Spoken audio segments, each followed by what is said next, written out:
Kingholm Quay is a small harbour on the River Nith in Dumfries and Galloway. It lies downstream from Dumfries, which was at one time quite an important port. The other small ports downstream other than Kingholm are Kelton, Glencaple, Carsthorne and Lag Hall. Glencaple was built in 1746. It's known that there was some form of landing, a small place where ships could pull up at Kingholm as early as 1707, but it was opened officially in 1747. Although most of what we see today is a later rebuild that took place between 1836 and 1840. The remains of an unusual Victorian invention can still be seen at Kingholm.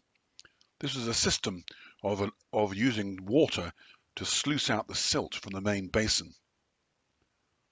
The Kingholm itself runs up towards Dumfries. There's a small stream there. A dam was built called a pen, and this had a sluice. This allowed the water to back up behind as a sort of reservoir, and when they needed to remove the silt from the basin, they opened the sluice. There are two sluice gates running into the basin itself, and the power of the water washed away all the silt, allowing ships to come in without hindrance of going aground. Records show that much of the imports and exports with the North American colonies, such as tobacco in large quantities, lime and coal, also traded with Spain and France, and here they were importing brandy, wine, dried fruits and luxury textiles. In 1856, there's a woolen mill recorded at Kingholm. This eventually became, in 1929, an oatmeal and feed stores. The buildings have now been demolished.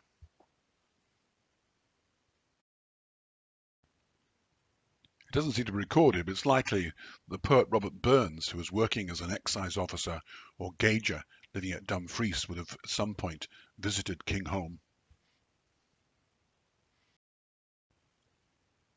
In 1856, the Ordnance Survey map shows a gunpowder magazine a slight distance down from the harbour. It's not clear whether this is for import or for export. A building known as the Lodge still survives today. This doesn't stand on any old driveway to a country house, so it may have been the mill manager's home.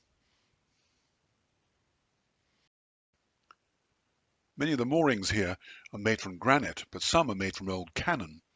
They said they were made locally, and they had been constructed for the Crimean War, but when that ceased, they became surplus, so they're simply placed with the barrel downwards and used as mooring points for the ships.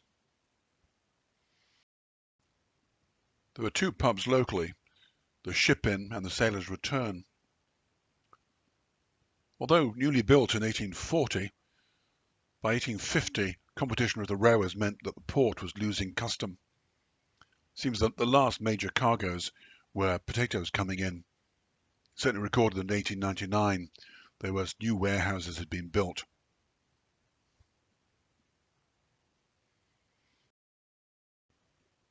The Nith is only one of 15 rivers in the UK that has the unusual phenomenon known as a bore, that is a swell of water that under certain circumstances, particularly with a high spring tide, water flows up against the current as a wall of water scouring the river banks.